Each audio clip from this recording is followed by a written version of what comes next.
Welcome to another episode of the Muffed Punt podcast. My name is Brandon, and I am joined tonight by Terry and by Ralph. Tonight, we're going to keep things brief. We're going to have ourselves some fun. We're going to get right into the Birds game this week. It was not a fun week for the Eagles.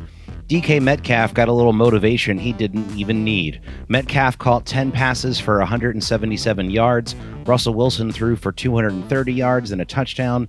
And the Seattle Seahawks beat the Philadelphia Eagles 23-17 on Monday night. Before the game, Metcalf said the Eagles defensive coordinator Jim Schwartz, who coached Calvin Johnson in Detroit, compared him to the former Lions star. I'm getting a little respect, but I still got work to do. One of the defensive coaches came up to me, and it kind of made me mad that he was like, I was with Detroit with Megatron, but you're not there yet. Metcalf said, in my mind, I'm not trying to be Megatron, I'm trying to be me. So I had a little chip on my shoulder the whole game. The Seahawks moved to 8-3, moving one game ahead of the Rams in the NFC West. The Eagles at 3-7-1 fell a half game behind the Giants and Washington in the woeful NFC East. So before I get into all the stats and all the fun stuff, I want to get some general thoughts from you guys and kind of see what your thoughts were on the game. I want to thank you guys for coming in and joining me again for another episode. For those of you listening out there, please make sure you hit like and make sure you subscribe. I'm going to start things off. We started with Terry last week. I'm going to start with Ralph this week. Ralph, give me just a very brief summation of your idea of what you felt of the Birds on Monday night. Thanks for having me again, as always, Brandon. But I wish it was on better, a more interesting game as far as being an Eagles fan. Like I was telling you guys previous to starting the podcast tonight, I'll be honest with you, I didn't watch it, and I didn't need to because just following it on Twitter and following the local sports reporters that I do, and I was going to turn it on, and I decided not to because within the first couple of drives, it's the same stuff. It's the lack of innovation on play calling, the 3 and outs, the 3 and outs, the 3 and outs. The defense. I mean, Seattle didn't even fear the Eagles, and they said as much on Twitter. Several people I follow, because what Seattle went for it on fourth down, their first 2 drives. I mean, thankfully they, I guess early on they didn't get it, or else that score could have been, 40-17 in the end. But Seattle just didn't fear them, and they have no reason to. Their offense is inept. It's been inept all year. They have nobody that's worth a damn on receivers. Travis Fulgham has gone into the witness protection program. Alshon Jeffrey comes back, and he's not giving Carson Wentz anything. It's disheartening to see. And I'm struggling with, keeping my level of optimism on this team as a whole high, because even in a down year, you feel like maybe that, they're just off a little here or off a little there, and one bounce here and one bounce there, and you could have a different year. And I don't think it's one bounce or one person or one, fluky call away from being a good team. They're missing a lot of parts everywhere. And I think, Terry, you can elaborate more on it since you watched the game, and just give us your thoughts on that. So what did I feel watching that game as an Eagles fan? I would say in one word, dread. It was just, and it was tough to watch, but I suffered through the full game. But yeah, I mean, everything you said, Ralph, is exactly correct. I mean, they're just a really bad football team right now. I mean, the record obviously shows it. I think like we were all kind of waiting for them to almost seeming like they're going to flip a switch at some point, and it's just like all of a sudden it's just going to like come on and everything's going to turn around, and they're going to do, something similar to what they did last year, where they get on a little bit of a roll and win some games, but that is not happening this year. Just some things that I wanted to kind of bring up about the game itself. So, starting out,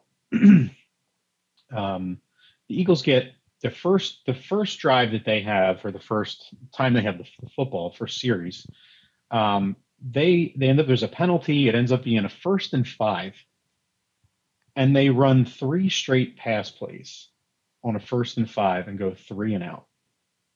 Like, you can't try and run the ball at least once with Miles Sanders. And then, to kind of, go back to that point, they only ran the ball 9 called run plays the entire game. At least give Wentz, give him a chance to drop back when they don't like pin their ears back and know it's coming every time. It's bad. They had 5 consecutive 3 and outs to start the game.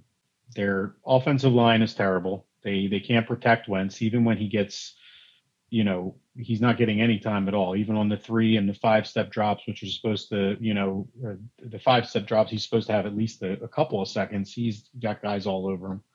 And, I'm not going to make excuses for him, but I think that that's starting to get to him to the point now where he's a little gun shy. There's no excuse for him overthrowing, underthrowing, or just, missing guys when they're open. But I feel like when he's getting back there, he knows that someone's going to be coming for his neck in about a second. Yeah, and he's the most hit quarterback, in the league right now. I mean, he's been sacked the most, he's been hit the most. I mean, that's just a microcosm of the whole team, but it's the offensive line. It's patchwork at best. Yeah, and I mean it's I've kind of touched on this in the last couple of weeks, but I think a lot of it comes down to roster construction and mistakes on Roseman's part. I mean, they just don't have the guys there that even with there's going to be injuries every year on every team, so you can't make injuries an excuse forever, but you have to have guys that at least can step in and are suitable replacements for your starters. Guys that are going to at least be competitive when they get in the game. I mean, it's just tough to watch. They are, they're just not looking good. I think that this is, I had mentioned, I think like Doug's on the hot seat. I definitely think he is. Laurie has to take a hard look at everything, top to bottom, because that was an embarrassment on national TV. It was just, as an Eagles fan, I just felt sick watching the game, because it's just like we're just getting embarrassed by a guy that we probably should have drafted. So, and yeah. What, JJ Arcega-Whiteside doesn't compare to a DK Metcalf? I think it's pretty tough with everything that they have as far as personnel goes for them to try to field a relevant team, for sure. I think the Eagles defense did great to start off the game. The amount of energy and the amount of pass rush that they were able to generate to start off that game, forcing them to go 4 and out a couple times in a row there, I believe. And the first drive of the game, it felt like that drive took forever. And the defense they bent, but they didn't break. And they did. Derek Barnett had a great play in the beginning, like the first half of that game. He was on his way to like trying to make up or try to make himself relevant enough to like have that contract be worth it next year, all in one game. But it just wasn't meant to be. Like, if the Eagles offense could have done almost anything in that game, I feel like it would have been a much more relevant game off the jump. The defense did so well in the beginning that, and I agree, if that hadn't happened, then that game would have been easily like 48, 50 something to luckily, we got points on the board. It has been tough to watch as far as the offense goes, but the defense this week has been one of the best showings of the defense that I have seen yet. I don't know why a guy like Jim Schwartz feels the need to go tell DK before the game, hey, you're not there yet, as far as the whole Megatron comparison. I would just keep my mouth shut. And didn't we cut a guy not very long ago who can't keep his mouth shut on Undisputed and on Twitter about the Eagles because he talked a bunch of smack before the game? We lost the game. And then, oh, yeah, you were irrelevant in the game as well. So bye-bye. And it's tough now because they, in the state that they're in, you're giving these guys who love to go out and talk crap because their feelings got hurt, or as the internet likes to call it, their fifis. They I feel like it's tough when these guys, because now you're giving them ammunition. You're giving these people like actual chance to come and talk crap about the birds and about this organization. So it's tough. I feel like they're going to have to figure out where, because it would be easy to say in the as Paul said in the past on the podcast, to just kind of nuke the whole team. But it's like, where do you even start? Like, other than our defensive line, which is still maybe two-ish guys that are getting up there in age, what do we have to hold on to with this team? We have Slay, you have Fletcher Cox, you have Maddox, Avante Maddox, which is like serviceable. It's not even like, oh wow, look out that talent. You have no wide receivers that I care about. Look at Alshon Jeffrey. Now that he came back and he lost all that weight, dude, you're a possession guy. Like, you are supposed to have the ability to catch the ball and run with it. And now, like, you look like someone that, like, you look frail. Like, I wouldn't be scared to try to block you or do anything with you because you look frail. So I don't know, man, where to start with this team other than we got salary cap hell coming up next year, and they got big changes that they're going to have to make. Now, obviously, I feel like they're going to end up sticking with Wentz unless some kind of crazy trade happens. I don't think the Colts are going to get that desperate between this year and next year. So I don't know. I will still continue to watch the games between now and the end of the year. I will want to see these flashes that happen that give me hope, like seeing the defense put something together, seeing guys like Singleton make plays at times, seeing other guys step up once in a while. But moving forward, that offense, I have absolutely no hope that we will win any games moving forward in the near future. I agree. I mean, just the overall feel of this team really. Here's the turning point for me on this team this year.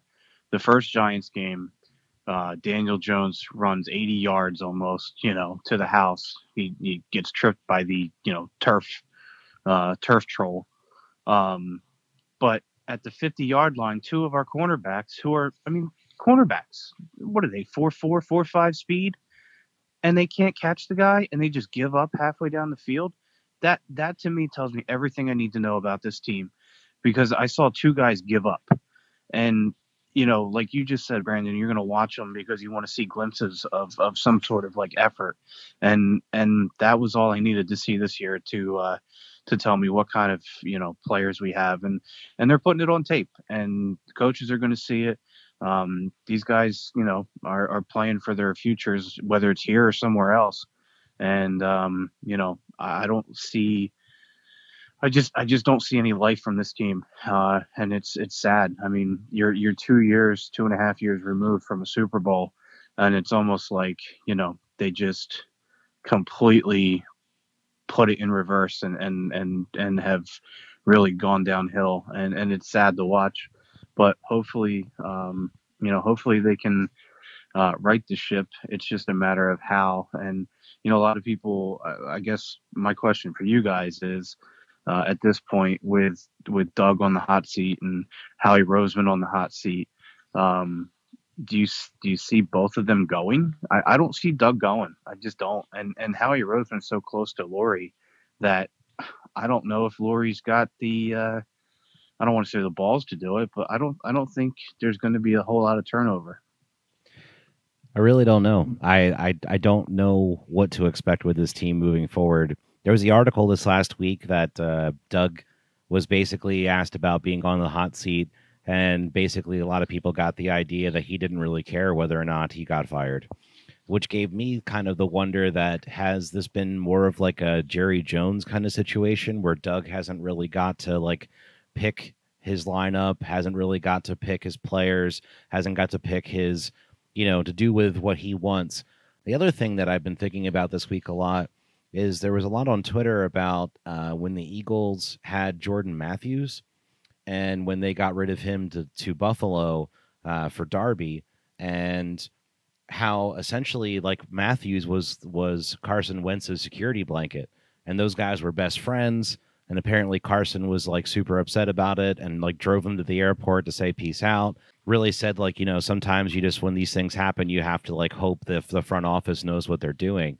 And like reading into that more, it's like, man, I just don't know if along the way that is really like the best roster moves have happened with this team to really lead us to be in the best position. I mean, I think it's pretty clear at this point. So I don't know how you as an organization move out of that without drastic change. I don't know that the loss of Joe Douglas really was anything all that great. I don't think that that was necessarily a point to it. When you had like one flash in the pan, when we can sit here and list all the bad guys that they've drafted over the years, I really hope moving forward that we can see something good from the Birds. But I wouldn't be surprised at this point to see literally anything happen. Any final thoughts on the game, guys, before we move on? I know we want to get into predictions. We're going to keep things short this week. I know it's been tough. I don't want to wallow in anything here with the Birds, but it's, as Eagles fans, has this been, do you think, probably one of the worst times to as a Birds fan? Or to you, to me, having the Super Bowl so close in the rear view, this is still not that rough. It's still not like how angry and vitriolic I used to get at the Andy Reid days. Yeah. So what do you guys think? Same. I would say yeah, because the Super Bowl makes it a lot easier to deal with. If they didn't win it right now, I think there'd be a lot of people that are going absolutely nuts about this team. I personally think that it's time that they need to. I think I was talking to a friend about the whole situation with the Eagles drafts, and in the past, Jeffrey Lurie was really tight with Joe Banner back in the day, and they were like best buddies too. And he fired him, and this is Howie's second turn. I mean, he had the chance, even though Andy was still, technically probably making the final call. He got his power taken away with Chip coming in, and then obviously he was in like the basement hiding out for that season or 2 seasons, and then got it back. But he really, I mean, his drafts, he's gotten hits on a few guys, but you're talking. You mentioned Jordan Matthews. Jordan Matthews was drafted ahead of Devontae Adams and Allen Robinson. The Eagles thing is that they just historically they're bad at drafting like certain positions, and it's even made worse by the fact that I just don't how he's making these picks. This guy doesn't even look like he ever played the game. I don't even know if he ever played any sports before. It's just hard to see them keep missing on guys when you have these like you're in prime position to make great picks, and then you just flounder the pick, and it's some guy that fizzles out within 2 years. And the last point I'll say is that they made a lot of moves to get up to get Wentz. He's not playing well right now. Is he completely shattered? I don't think so. I think he's fixable with better offensive line play and maybe a little bit better coaching. But I think they paid him a ton of money, and you're not going to be able to sign a ton of free agents because of the cap. They got a big cap problem coming up. The only way to fix it is you got to draft better, and I just don't think with what they have in place right now that they're going to be able to do it. I think Howie needs to. I think he needs to go. I would say he's number one on my wish list. He goes. I would still hold on to Doug. I would give him a mulligan for this season, but I think he needs to bring in a full-time offensive coordinator that calls plays. He needs to have the plays taken off of his plate, because I think he's better in that situation, like it was when Frank Reich was here. And then, let's give Wentz a little more chance, and then see where we're at next year, because you could potentially get rid of him easier after next season if he ends up being terrible again. So that's where I'll leave that, I guess. Yeah, I wouldn't mind seeing Deuce call the plays for the rest of the year, but we won't see that happen either. At least he'd run it more than 9 times. Yes, he would. All right, boys. Well, we're going to move into our prediction section. Definitely excited. NFL Week 13 action coming at us. It's been a fast week because I feel like we've been almost not a day without football thanks to the Big C. We had a game even today on Wednesday as we were recording. So we're not going to know all the results here at this time of recording, but I definitely think we're going to have a lot of fun going through the predictions for this next coming week. As we move into the latter part of the season, the games get better. The odds get harder. I'll tell you what, man, the bets or the predictions definitely get harder. As I told you guys earlier in the year, I felt like the early part of the year has been easy street. The latter part of this year is going to get tough. So we're going to have some fun. So, Terry, you ready with all the odds for me there, my friend? Yes, sir. All right, awesome. So, first game we got on the list is the Saints Falcons. Terry? Let's see here. So we've got the Saints traveling to Atlanta. Saints are 2.5-point road favorites. I'll say Atlanta surprised me big time this past week, coming out and absolutely just smoking the Raiders. The Raiders looked inept. I think, Brandon, you had mentioned last week that they only play well against the Chiefs. I think you might be right. But the Falcons just crushed them. The Saints obviously had an easy game against Denver with no quarterback. That was an easy win for them. I think the Saints keep rolling here. I think they win outright, and I think they cover more than the 2.5. So with the Saints going to the Falcons, I think that 2.5-point spread there is a little misleading. I don't think the Falcons are what their game last week makes them appear to be. So I'm going to take the Saints to continue rolling even without Drew Brees. I'm also going to pick the Saints this week, although, man, thinking about this, I would not be surprised after that showing last week if the Falcons could actually put something together for once, because, I mean, I feel like they arguably have more weapons at this point on the offense as far as, like, healthy players go, but we'll have to see how things play out, but my heart says Saints, so I'm rolling Saints. All right, so we got the Cleveland Browns going to the Tennessee Titans. Titans are 6-point home favorites, and I think that's justified. The Titans are playing really well right now. They're getting on a roll. Early in the season, I think they hit some hurdles that they're getting over now, and Derrick Henry's really rolling, and AJ Brown's really rolling. The Browns last week, I think they looked pretty bad against a very bad Jacksonville team. I don't think they're up to this task. I think the Titans win it at home, and I think they cover the 6 as well. This one's tough for me because I think this is one of those games that could be a trap game for bettors. All signs lead towards the Titans. Your eyes lead you towards the Titans. The Browns lead you towards the Titans. I'm taking the Titans, but this would not surprise me if the Browns won. Titans all day long. Derrick Henry has been an absolute monster this year. Man, the last time that I played fantasy, not that Zeke's any more important, but I mean, like, I think now is Derrick Henry going to be like the number 1 pick in fantasy for like the next 3 years? Undoubtedly. I don't know about that. It depends on the league. If it's a PPR league, he doesn't catch the ball a lot, so he might not be. McCaffrey, I think, will be the guy, but he's definitely in the consideration, I would say, for top 3 picks for sure. I mean, he is just an absolute bulldozer, and like nobody wants to tackle this guy. And I have him on my fantasy team, and I am absolutely rolling this year, so I am very happy. Yeah, but case in point. It's fun to watch him run, man, because it's like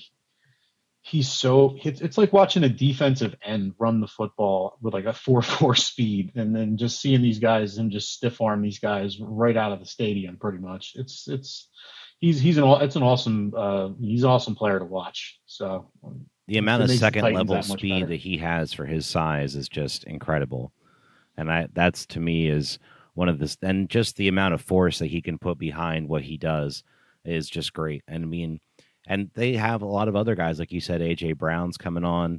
and I feel like their defense is starting to get to a really good place. I loved. There was a story I heard earlier this year from Taylor Lewan because he was injured and he was laid up and he was on the Pat McAfee show and he was talking about doing a lineman drill with Vrabel. Like, when's the last time that you heard about a head coach that gets down and puts pads on and does actual like drills with his players? Like, I got to imagine as a player, that's either terrifying or absolutely amazing. Like, I don't know which one it would be. But hearing that and the funny part was is like the first couple times he said that they were doing the reps, and then the last one he's like, all right, one more. And then Vrabel just blows by him and then looks back at him like, yeah, that's right, still got it. And I was just like, man, like I have to imagine that it's so easy to play for that guy. So it's going to be great. I still see the Titans doing big things this year.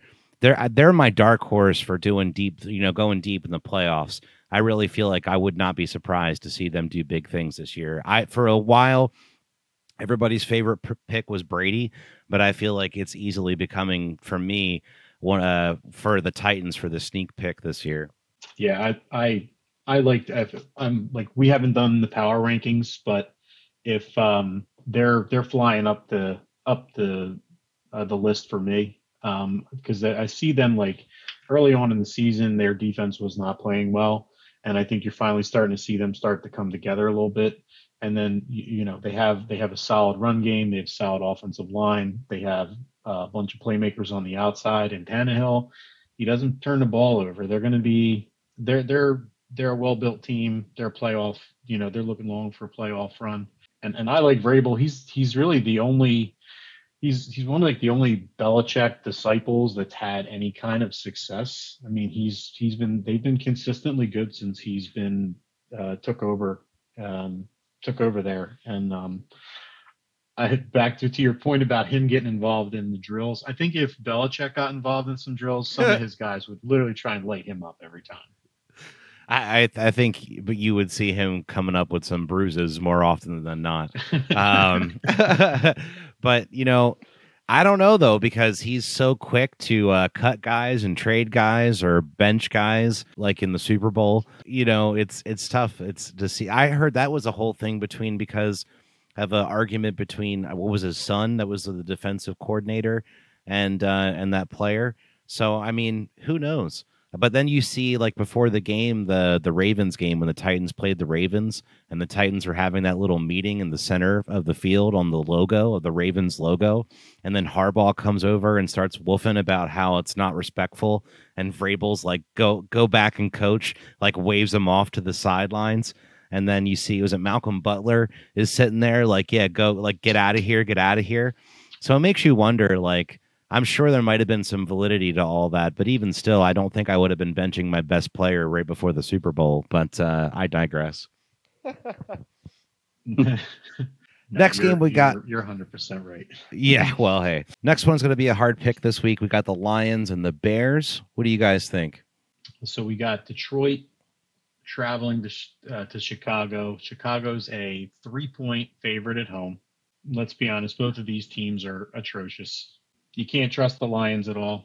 You can't really trust the Bears much. Their defense, I'd say the defense for the Bears is a little bit better. I mean, they do have, they still do have Mack, and their secondary is pretty solid.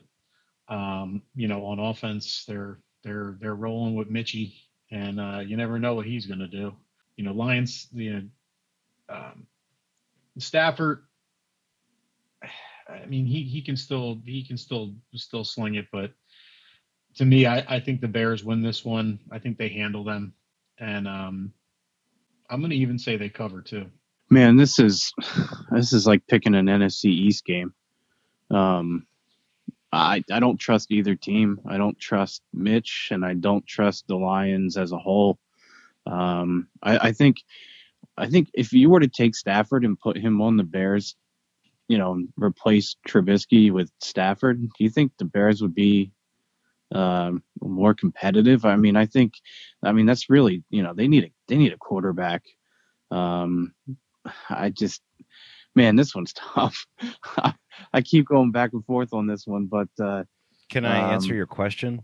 Yeah, go ahead.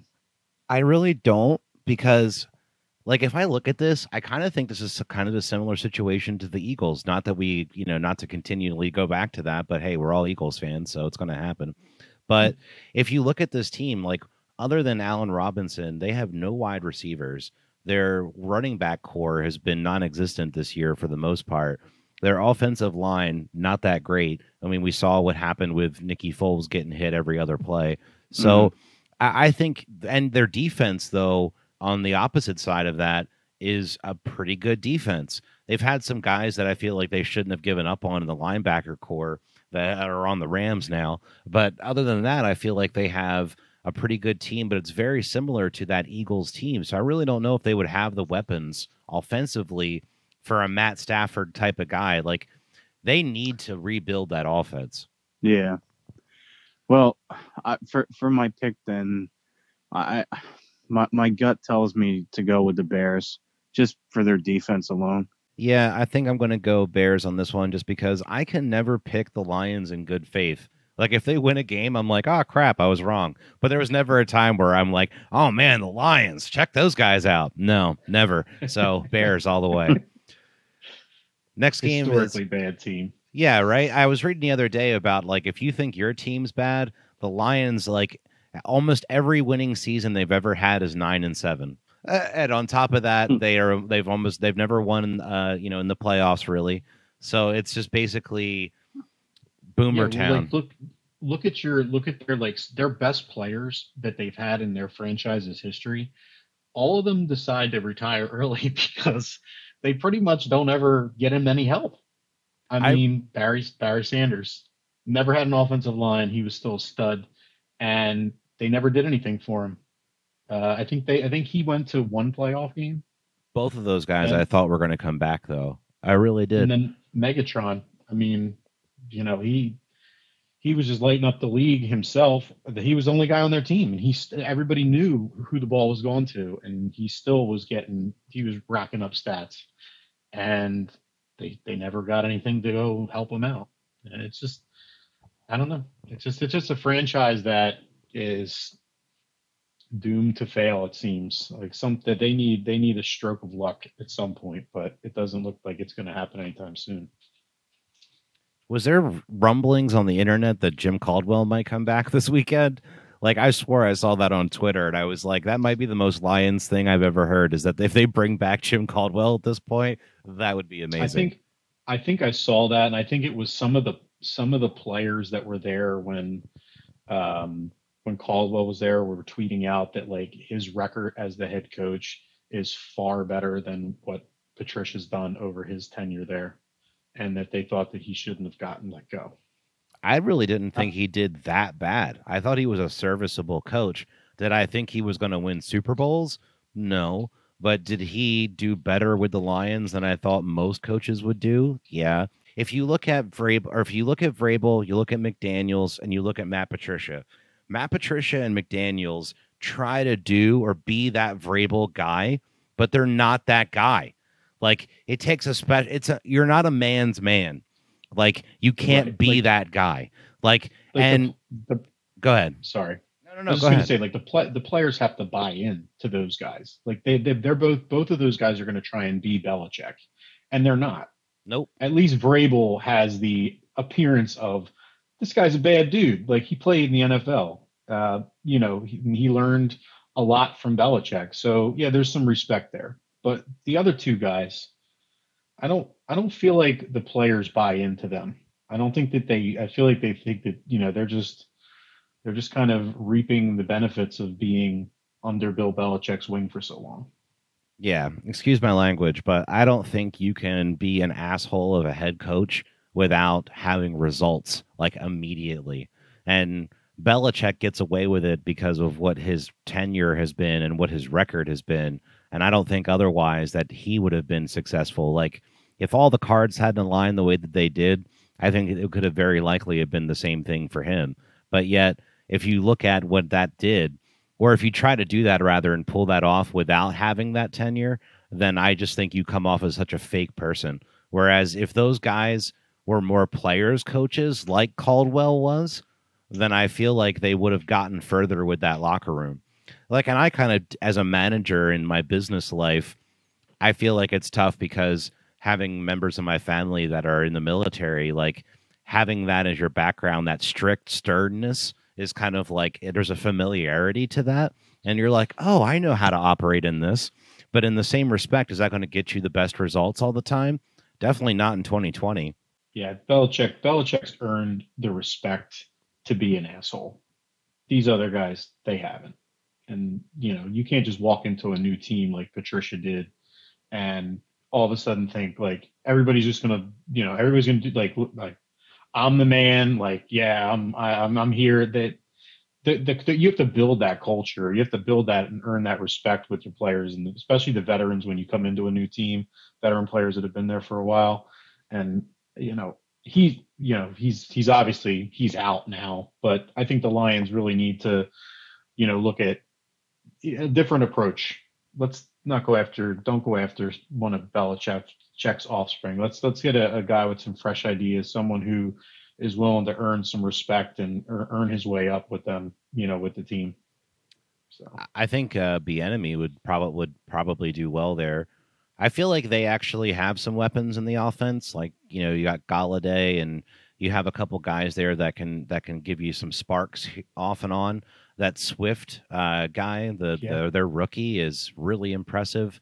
So, and that defense is at times surprising. Although I feel like they're a little long in the tooth and probably a little more worse for wear. I don't really know though that I wouldn't be terribly. I would rather step into that than step into like the Jets or other organizations for sure. yeah, I think the Lions actually, I think you're right because I think there's the position the Lions are in is that Stafford's getting he's not old, but he's been in the league a while. And now you're at the point where you're going to need to start over with a new quarterback. If you've got a solid, like young core of players, like the one good thing about the draft now is like if you can get a quarterback that's young and pretty good, and you can see like a lot of these guys come right out of college now, and they're usually the top guys are usually pretty NFL ready. You get a guy on a cheap contract, you can put a bunch of pieces around him, you know, a good like a solid coach gets in there, that team could do pretty well. You got to think about the future for the future coming up. Aaron Rodgers is getting old. The Bears are a mess. They're going to have to start over with a new quarterback too. So I mean, and the Vikings, who you don't know what you're getting from them week to week, and they're kind of the same thing. But I think that's a good that other than it being the city that you're playing in, I think that would be a good spot for a coach, like a coach looking to make something happen within the next couple of years. For sure. Well, long tangent aside, we got to make sure Ralph's still awake. Let's move on to the Bengals and the Dolphins. What do you think, Terry? Let's see. We got the Bengals going to Miami. Miami is 11.5-point favorites at home. I'm going to go quick on this one. I'm taking the Dolphins all the way, but I don't like that 11.5. I think it's a little much even without Burrow. I'm awake. I'm taking the Dolphins. I don't like that spread as well, but I don't bet, so it doesn't matter. But those Dolphins are legit. Taking Miami. I am going Miami as well. Hopefully, the little hiccups here are going to be done with, and they can move on and keep doing big things this year. Next, we got Vikings and Jaguars. Terry? Jags coming to Minnesota. Minnesota's 10-point favorites at home. Let's see. I don't like that line.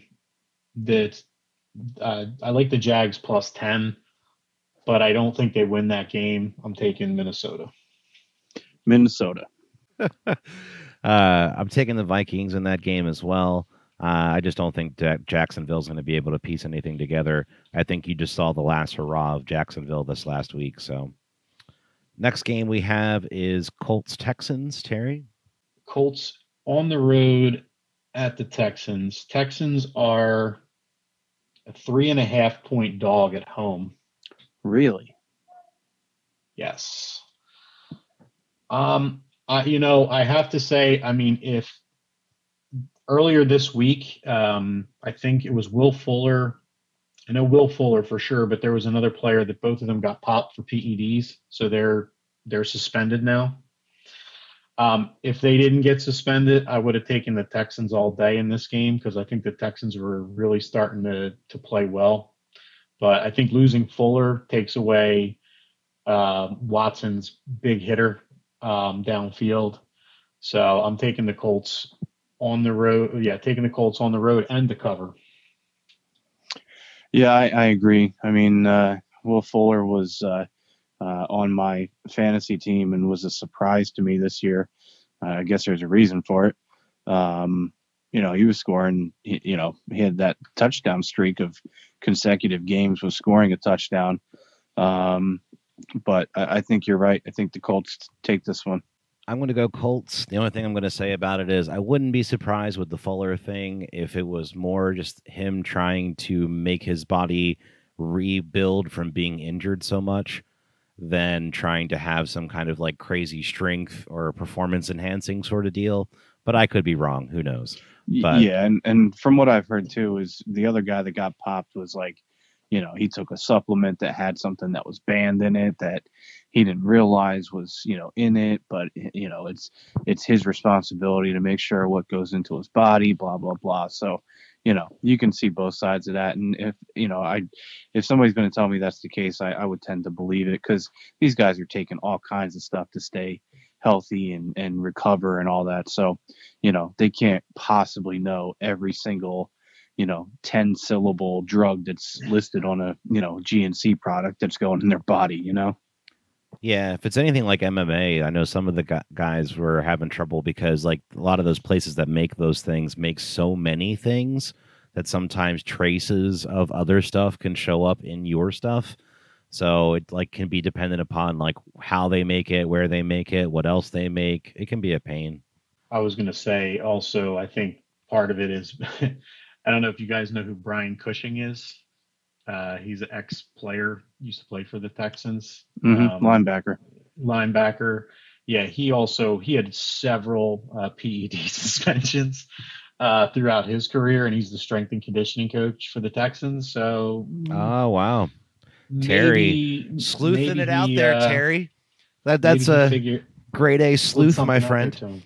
Yeah, he's like, yeah, maybe just take this. It'll be good for your rehab and injuries and so forth. And you guys are receivers. They'll never test you for PEDs. Well, I guess that's what I think, but I don't know. Might be onto something. I don't know. Next game we got on the list is the Raiders Jets. Anybody taking the Jets? No. Not this week. Did you learn your lesson last week? Yeah. I actually I don't know what their schedule is coming up, but I would assume that was maybe one of the last games that I don't know. The Raiders might be a more winnable game than last week against the Dolphins. I don't know. I'm not looking up their schedule, but they're starting to creep in the territory of going defeated. Oh no, there's no way I'm taking the Jets. All right, Raiders it is. I'll take the Raiders as well. I'm going to be a little cautionary in this one. Like, I don't know if I put money down on this game because who knows, maybe the Jets are going to come and try to get that one win this week. And the Raiders, we can't guarantee that they're going to come and actually play football. So I don't know. I wouldn't put money on that game, but I'm taking the Raiders. Next game we got is Giants Seahawks. Terry? Giants going on the road to Seattle. Seattle's a 10-point home favorite. The Giants. It's a shame because the Giants were playing better, but without Daniel Jones, I know Colt McCoy's a journeyman veteran guy. I mean, he should be manageable. They're going to get, the Seahawks are going to be able to throw the ball on them. I still think the Seahawks defense is suspect. They got Russ and DK rolling, and Lockett did nothing this week. And I feel like he's due for a bounce back game. And I'm taking the Seahawks and I'm going to say they cover the 10 too. I like Seattle at home. I like Seattle, and I think it'll be more than 10, but we'll have to see what happens there. This Chris Carson will still play that week, right? He got through the game without getting re-hurt. Yeah, he ended the game without any additional injuries. But All right, good. So he's one tackle away from being injured now for another 2 weeks. So it's tough. He has those little flashes of like they need a ground game so much, and when they have it, man, they can be such a tough team to beat. Next game, when he's healthy, he's really good. He like you said, he adds that dimension to the game. But for right now, until he's fully healthy, I just keep feeding DK the ball. Agreed. Next game is Rams Cardinals. Terry, Rams going to Arizona. Arizona is a Arizona's a 3-point home dog. Oh wow. Okay. Well, I'm assuming that's betters after them losing to the Patriots, and then the Rams coming off a bad game. They're going to bounce back. This is a tough call on this one. This is going to be a tight game because both these teams need this win. I'm going with the Cardinals, and I'm going to take the points too. Why not? The Rams let me down last week playing the 49ers. Another divisional game. It's on the road. Cardinals coming off a loss to the Patriots, but I just don't trust the Cardinals enough. So I'll go Rams. I'm going to go Cardinals in this game. The Rams, I just feel like have lost the luster for me so far in this year, but maybe they'll be able to start putting things together towards the end of the year here, but I'm just not sold. So I'm going Cardinals in this one. Next, we have the Patriots and Chargers. Terry? Patriots taking a long trip across the country to L.A. Chargers are a 1-point favorite at home. The Patriots are a team I just can't figure out week to week. I mean, they 1 week they just look atrocious and they can't do anything on offense, and the next week they look really good. I don't like them going across the country and having to play this dynamic downfield thrower in Herbert with all the weapons they have. I know the Chargers defense is a little better than their record would show. I'm going the Chargers with this one, and I'm going to say they cover the 1. Okay, so Patriots, Chargers, correct? So we're going. We have the Chargers, 3-8. I think that the Chargers really. You just keep waiting for them to string something together here, and the Patriots are, having an unusually tough year in the Bill Belichick era. But it just comes down to I trust Bill Belichick more than I trust the Chargers. So I'm gonna take the Patriots here. Well, I know Cam's been limited this week in practice. I still think he's going to end up playing. I trust Bill Belichick more than I trust Anthony Lynn. I'm still going to go Patriots. So Patriots. Next game we got on the list, Eagles Packers. Anybody taking the Birds? Not me. Nope. Me either. I think the Pack is going to roll. What's the line? 8.5. They're gonna crush. I'm a double digit. Aaron Jones and Devontae Adams are going to have a field day. Yep, and I don't think it's going to take anything more than that. and the Packers secondary is pretty solid. So the Eagles definitely aren't going to be able to throw, and even if they try and run the ball, Doug's not going to call any run plays. So they're doomed. I think it's just 3 weeks in a row now that none of us have picked the Birds. Ooh, it's rough. All right, next game on the list we have is Chiefs Broncos. Terry? Kind of a questionable Sunday night game. Broncos going on the road to Kansas City. Kansas City's a 13.5-point favorite. That's it? That's it. I'm I think that's that's a bettable line for me. They're gonna roll. Obviously, I'm taking the Chiefs, and I'm gonna say they cover the 13.5. I think they might actually get a little bit more. Chiefs for me as well. Chiefs for me. I wouldn't be surprised if they absolutely blow that line out of the water. Next game we have is Steelers Washington. Steelers going to keep it moving. I don't know what the score is right now, so they could have lost tonight, but they were ahead the last time I saw. So who knows? We'll say the Steelers won. Steelers going to keep it going. The Steelers won. I think 19-14. Yeah. Yeah, 19-14. Didn't seem like it was that good of a game. Yeah, I mean is that the first Wednesday night game? I can't remember another one. Yeah, they said that this was the longest week, the longest NFL week in history, Thursday to Wednesday. And there's no Thursday night game, right? No, it got pushed to Monday night. Yeah, Tuesday. Schedule's been all kinds of screwy this year. Yeah, Tuesday because the Ravens it was Ravens Cowboys. Anybody taking the football team? You know what? Bud Dupree busted his ACL today. They're banged up. They didn't play well. They did not look like a 10-0 or 11-0 team. I'm going to take a chance on Washington this week. I think the Steelers they're not going to go undefeated, and this could be the week they lose it. So Washington's defense is better than people give them credit for. So give me Washington. We'll see if they sneak one out. Yeah. Well, there's no line on this game, obviously, at this point, but I'm going to go with the Steelers. I think they hold off. I think Washington's going to give them a hard time, but I think the Steelers hold them off and win.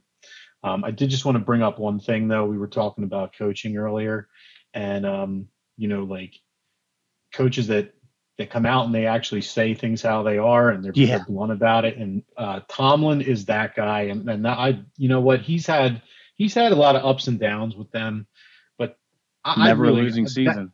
But that's the kind of guy I want be up there at the podium and be like, listen, you guys look like a JV team out there. You need to get your shit together. Like that, not instead of this floundering after every game, kind of thing. Let's you got to make a statement. Get your guys a little, let them know when they stink.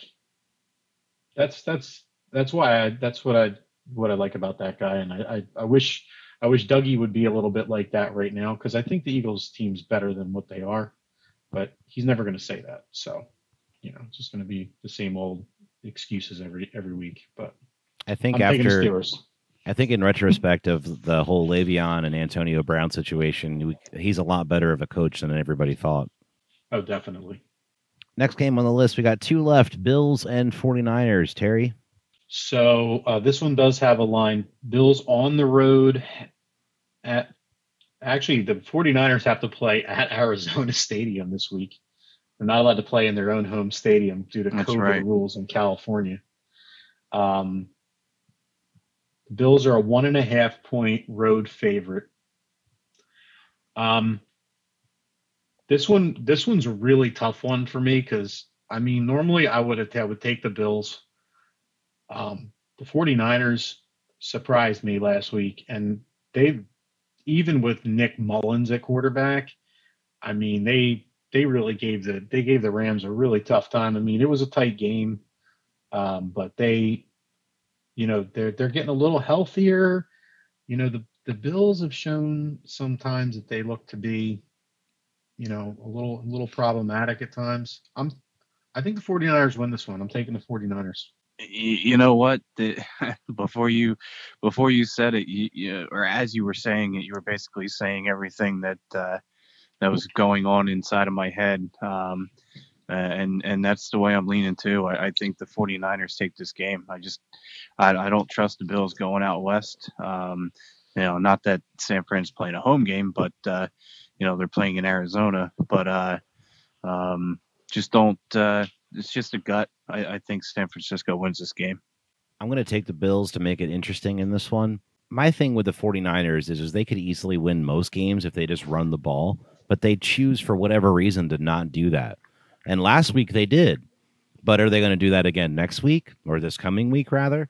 So I don't know. We've talked about that several times before on the podcast, how they could probably hand the ball off every single play and probably win most games, but they, for whatever reason, just get away from the run game and then shoot themselves in the foot. So, but I'm going to go Bills. I could be wrong in this one. Everything you guys said is 100% true. Next one we I have. feel like this could go either. It could go either way. So I mean, this is a really tough call, for any of us to make. I mean, but oh yeah, but it's probably going to go the same way my Bucks pick did last week. But hey, whatever. I didn't see Tom Brady playing that badly yet again, and the whole Bruce Arians thing popping off. But we can save that for another time. The last game we have is Cowboys Ravens. I think this might be one of the harder picks of the week. What do you guys think?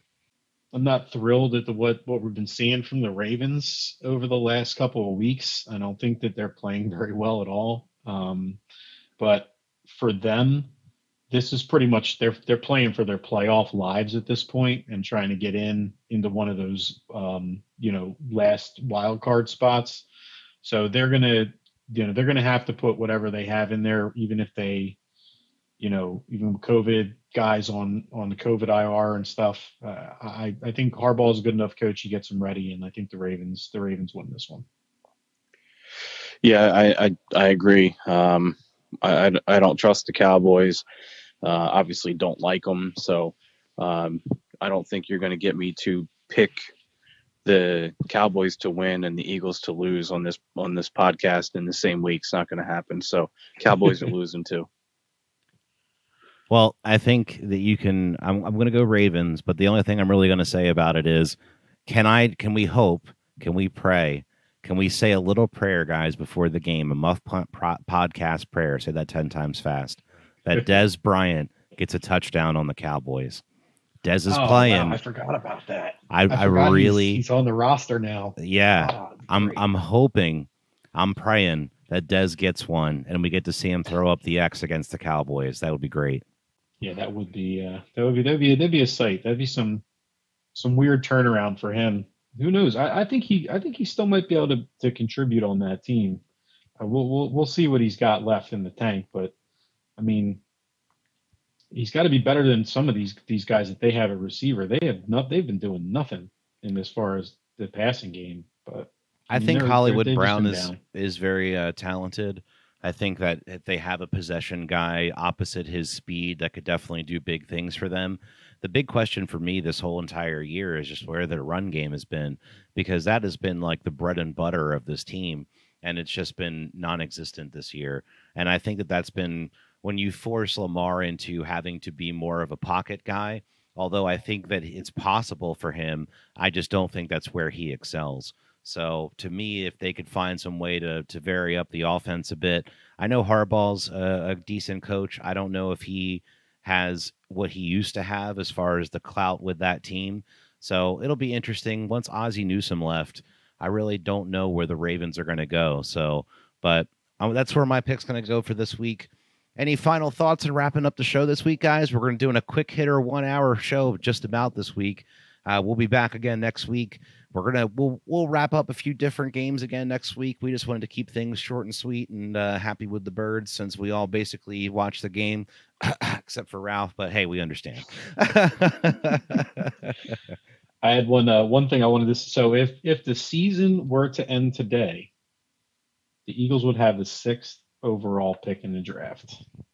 What good's it going to do if you got Howard Roseman making the pick? I was thinking the same thing. Does it even matter? He probably would pick some guy from like the. He'd redraft Danny Watkins.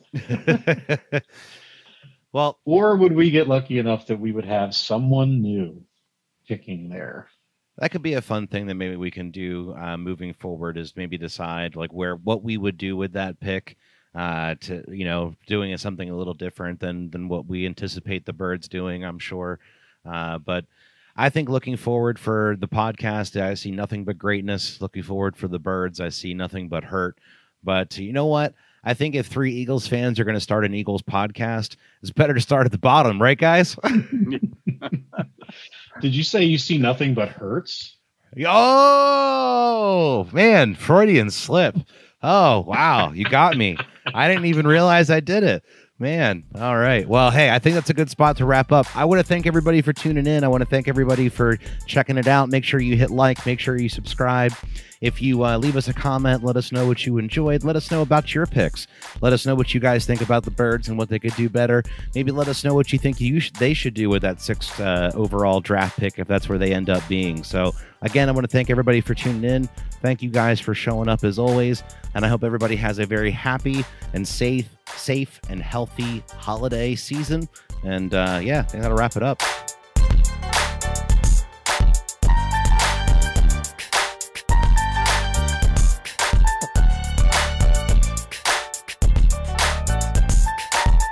It's my turn. You told me it was my turn. You can talk all that you want to, yell and scream. You lost. It is my turn. You lost the game. Take as long as you want. You still lost.